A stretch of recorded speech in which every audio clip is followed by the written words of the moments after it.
Today on the No Sitting on the Sideline Dad podcast, episode number 26. What does your child want to do when they grow up? And how are you going to pay for college? We explore those topics with my guest, Crystal Oliveira from CareerConversationalist.com. Next on the podcast. Let's do this. Welcome to the No Sitting on the Sideline Dad podcast, a podcast about a journey of discovery and conversations about not sitting on the sideline of life. Let's get involved. Here's host Joe Foley.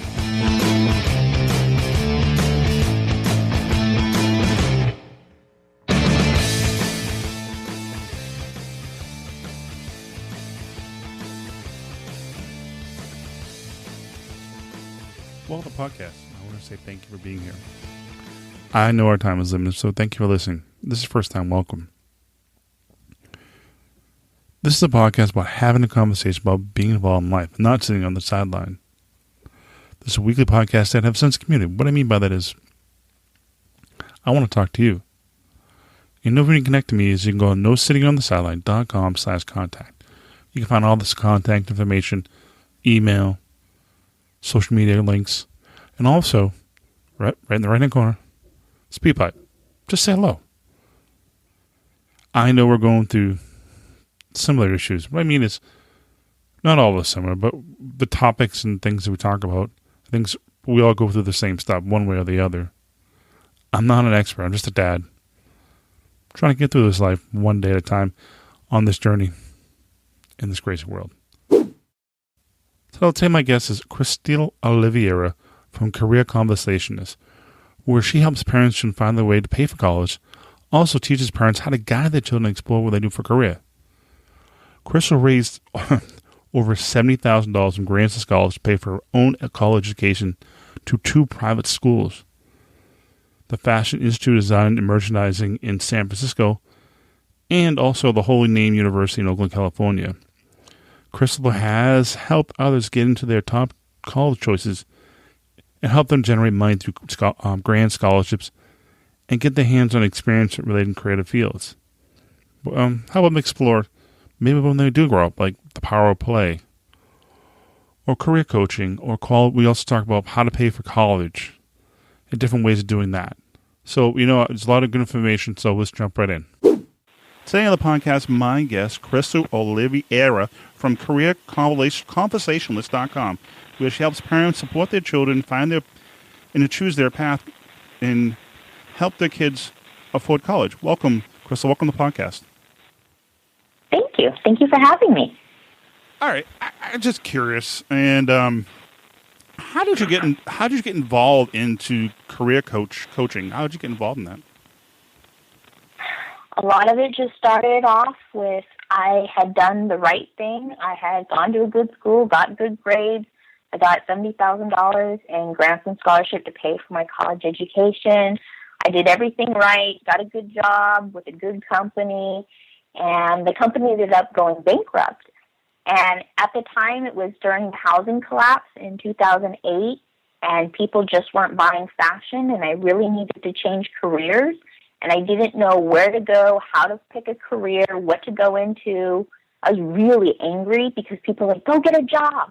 I'm like, no, I want a career. I want something I can be proud of. What industries are growing? Where are the jobs? And I was just really frustrated at the lack of conversations about how to get a career. And it wasn't like I could go back on my experience in high school and be like, okay, how did I choose this path to be a fashion designer?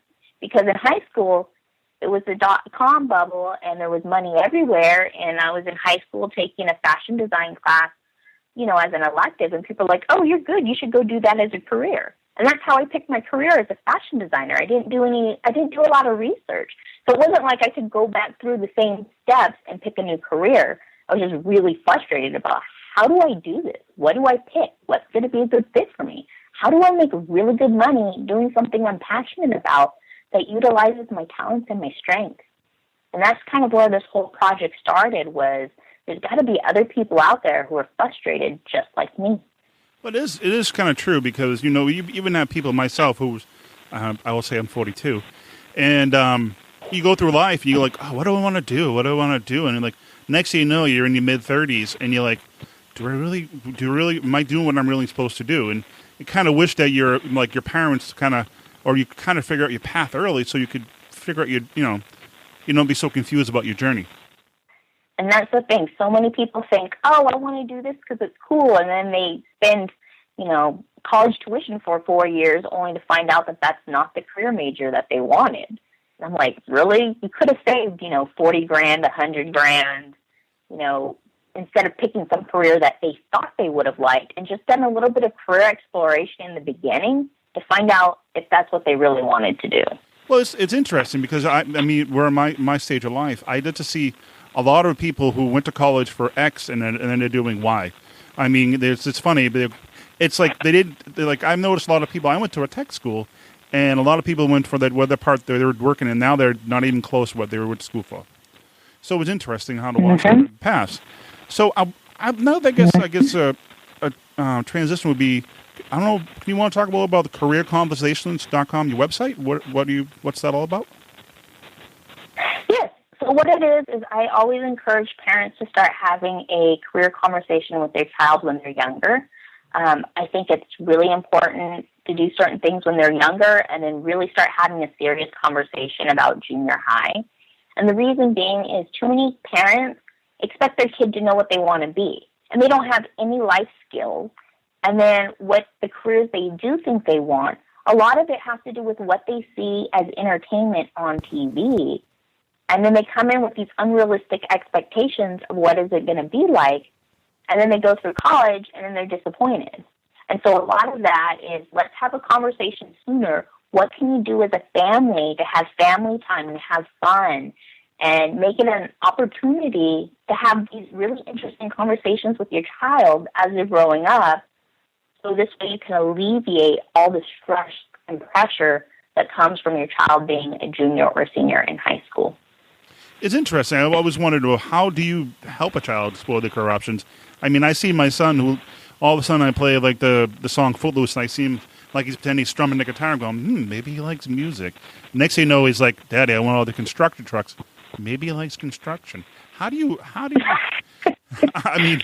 mean, a parent, I'm like, I'm confused. Right. No, and that's completely normal and natural. Kids go through phases. And, I mean, for your audience, I know we were talking about how old your son is. So, fortunately, you have plenty of time to help him. And I think that's one of the things. Parents expect their child to know what they want to do. And I'm like, no, you need to give your child space to play and figure out what are they interested in, why are they interested in it, and is this something where we want to take the career exploration deeper or not, and do we need to move on? Because you also see some parents kind of pressuring kids to do certain things too. Yes. And that's probably one of my biggest concerns, is because it used to be, become a doctor, accountant, or lawyer. There was these set professions. But with the way technology is changing things, especially with automation, like a lot of these jobs are being eliminated. The profession of being a doctor that was considered very prestigious, they're getting to a point where technology is so advanced in terms of being able to diagnose a patient to determine whether or not they have cancer, that there's arguments being made that should humans still be allowed to diagnose people when machines have a better track record of being able to diagnose people than humans. And what that's going to do to the job market is going to be huge. And I think parents really need to understand how technology is changing things, and the career advice that you give your child, what worked for your generation or your grandparents' generation, may not be true today. That same advice may actually be detrimental to your child. It also is interesting, too, but they always hear the people who work at a certain job for the 25 years, 30 years. It's changing now. This doesn't happen as often. But, yeah. And that's a great point. Like, so many of people grew up with pension plans, and now people don't have pension plans. Like, that's just one change in the job market. One thing I think, talk about college. I mean, college is so expensive nowadays, and it's hard. I think it's hard, you want to make sure the kid goes to the right college, but is it really important to go to the big school, or can they just go to a community college? I mean, affordability, it's probably You get the same education, but less price. Just look at the name. It's really about what's going to be the best fit for your child, because different children learn differently. Some kids are very social butterflies and can do really well on a very large campus, and that's where they thrive. Some kids don't. Some kids need a smaller campus with a more intimate atmosphere. And so it really depends on the school, the reputation, your child's learning abilities. There's a lot of things to take into account.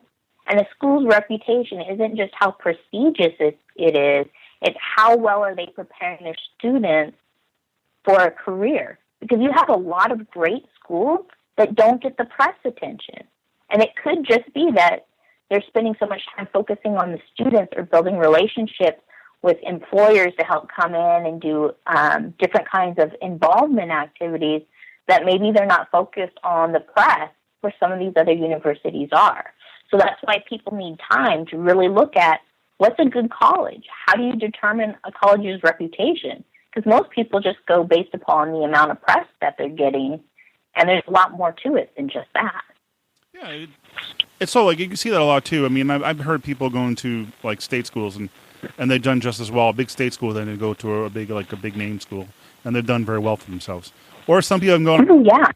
Some people haven't gone to college at all, and they've done very well for themselves too.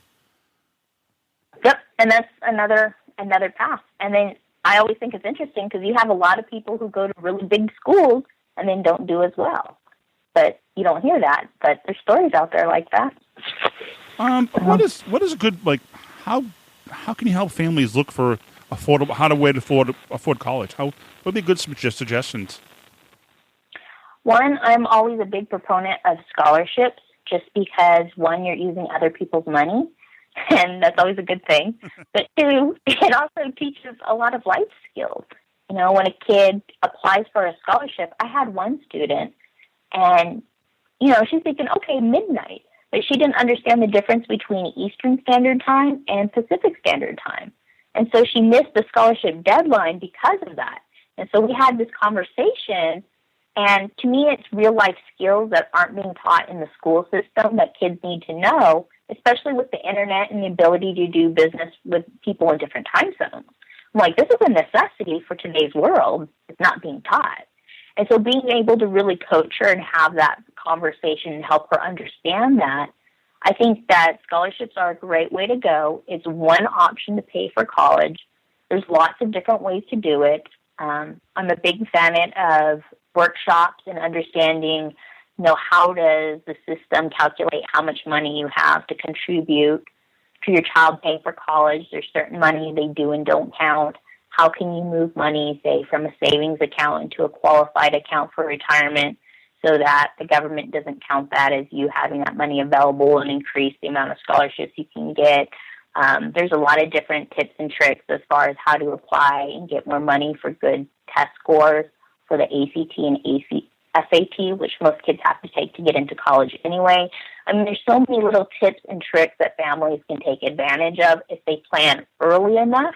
And that's, again, why this conversation is so important, because families need to be aware of, like, instead of trying to figure it all out junior and senior year, let's start talking about what needs to be done so we can plan to make this an easier journey that's a lot more fun. It can be also a lot scary, I guess, too, especially when the parents see the price tag of what the price for their colleges. Yeah, there's so many heartbreaking stories where kids are like, this is my dream school. I'm going to study hard, get good grades. I think, you know, financial aid's going to take care of me. My parents have money saved for college, but they never take time to, like, budget and actually look at the numbers. And then they get disappointed because they get into their dream school and the finances just don't work out because they just assumed everything would work out in the end. And the parents are like, that's way too much money for our budget. Like, we can't afford that. And based on the job you're going to get out of college, statistically, it doesn't make sense for you to be able to afford that student loan if you took it out. And these kids are having their hearts crushed because they didn't have that conversation. They didn't realize it. They just assumed, oh, I'm doing good. I'll go to college. Everything will be taken care of. And it doesn't work that way. Would it probably better to have that conversation than when they finally graduate from college and they realize they're over $100,000 in debt and they got to pay that back? And that could be a really huge thing to overcome.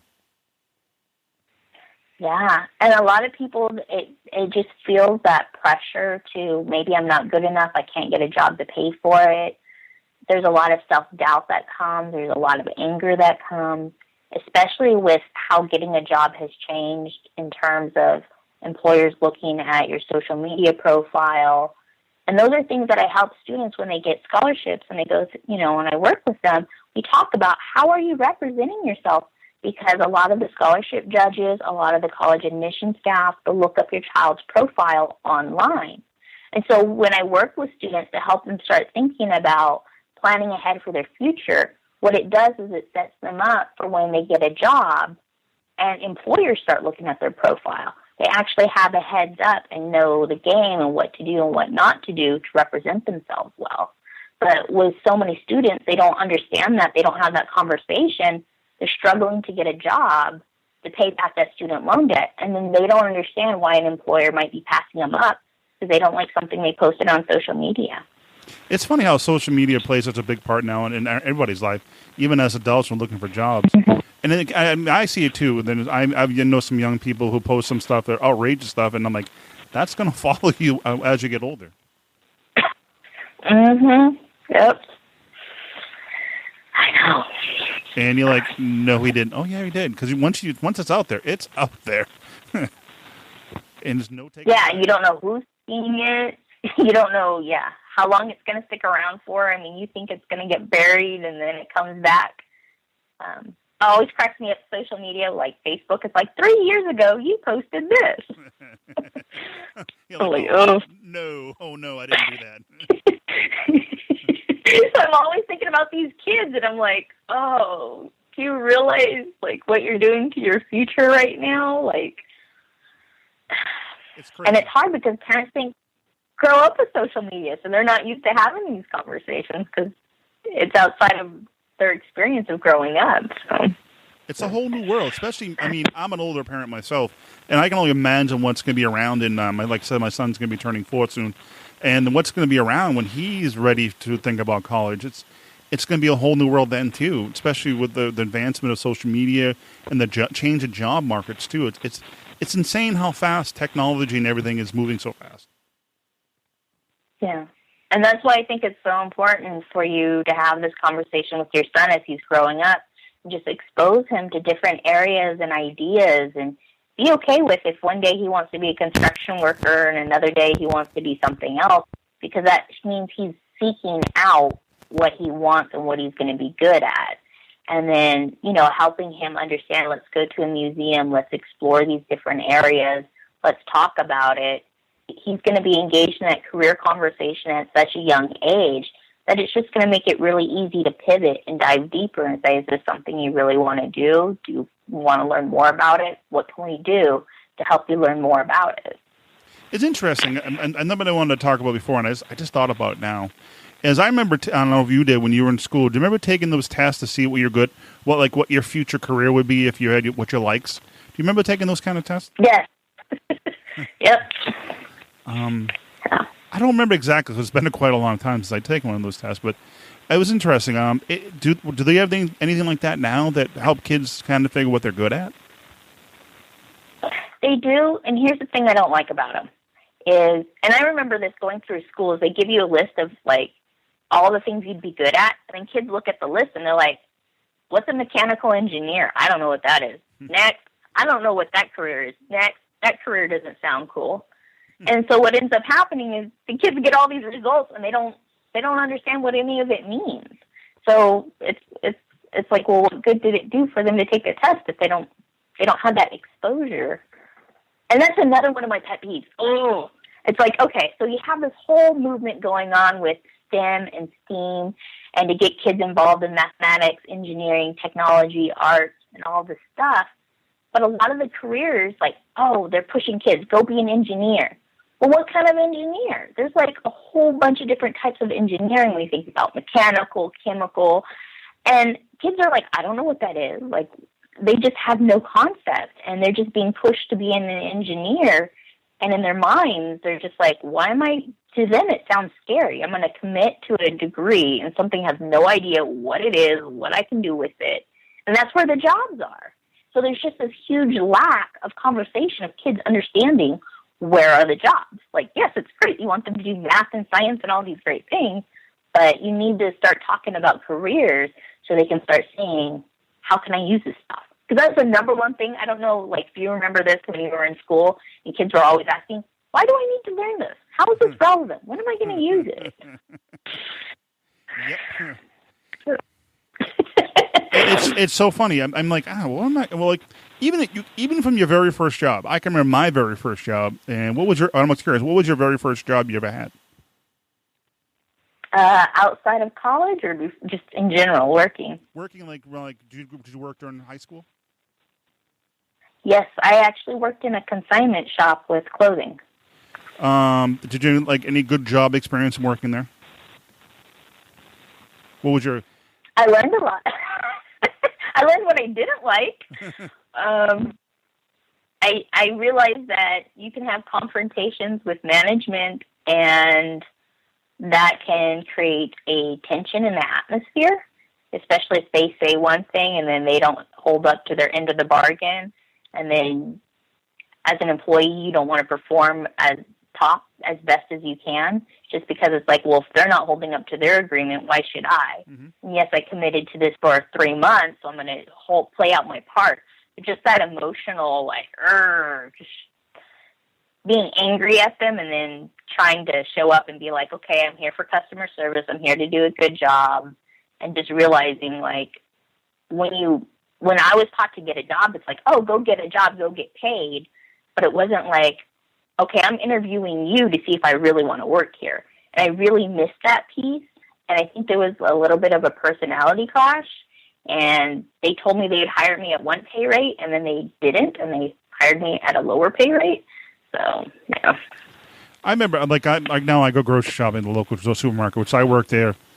Oh, boy, it's been a long time. When I was through high school and pretty much my 20s, and I'm going to the cashier and the bagger, and I see them all like, I'm like, you know what? I'll come see you guys in 10 years and see what you actually learn from what you're doing. Because I find that for my first job, I learned commitment, being on time. You know, I hate shaving. I absolutely hate shaving, but I had to shave every day. So it was just a good learning experience for kids to find out, learn the basic skills of, a job, which is something you need in the future. That's an excellent point. And that's something I just wanted to share. It just brought to my attention, like, job experience as you're younger, I guess. Anything stuff can, like as an adult, where I know as you were a career coach, I know you talk more about the kids and stuff, but I didn't know if you ever had your experience about adults, or, you get to a point and going, do I really like this job anymore? Or should I kind of explore how would an adult kind of explore their opportunities? So that's one of the beautiful things, is when you help your child explore, it helps you too, because you're having a career conversation in general. And a lot of times as a parent, you might want to move up in your career, or you might want to make a lateral change. And so when you're having this conversation with your kid about, well, what careers are available, what are out there, you kind of start thinking about yourself too. Like, is this where I'm at? Am I ready to grow and move on? What different direction do I want to go?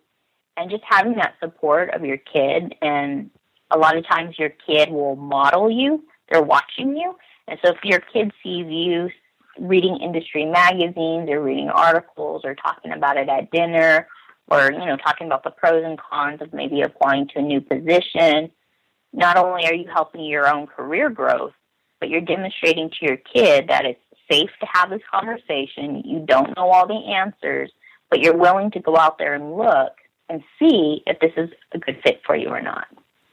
I guess wrapping up, like, any final thoughts, anything you want to, any parting advice you would give to parents to, help their kids find their path? Yes, I will say that every family is different, and I certainly enjoy talking to families just because different families have different challenges in terms of some kids are whiz kids, other people have maybe gifts and talents that aren't recognized in the school system, or maybe their child wants to go down a career path the parent is hesitant to support and might feel kind of guilty about, or maybe the parent doesn't know how to tell their child that they can't afford the child's dream school and they might need to look at a community college or other options. And so every family is different, and that's why I like to sit down and offer a complimentary session to talk to families. So if any of your guests are interested, I'd encourage them to schedule a discovery breakthrough session where I can help them understand some of the challenges and roadblocks they're having.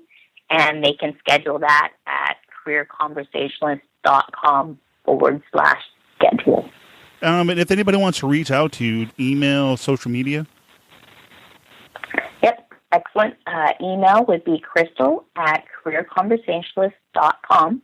And social media, you can find me either by my name, Crystal Olivaria, Olivarria, or you can also look up Career Conversationalist. Well, and all this stuff will be in the show notes and the links and for the podcast. Crystal, I want to thank you very much for being on the podcast today, and I really appreciate you being here. Thank you. Thank you for having me as a guest.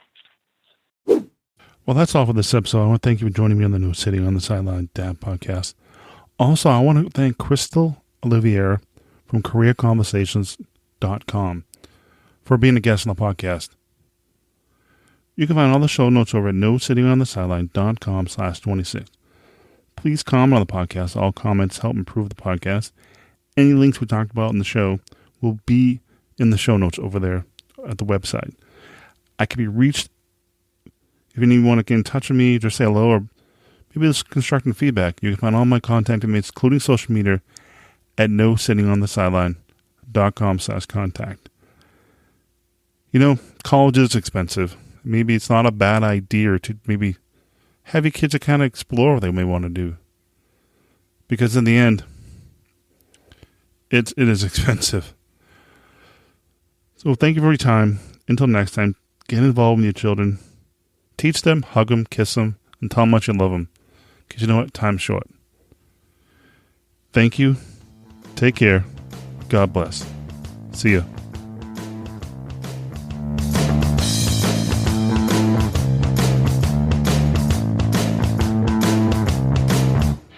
Thank you for listening to the podcast. Please subscribe to the newsletter to receive updates of the show and helpful and useful tips.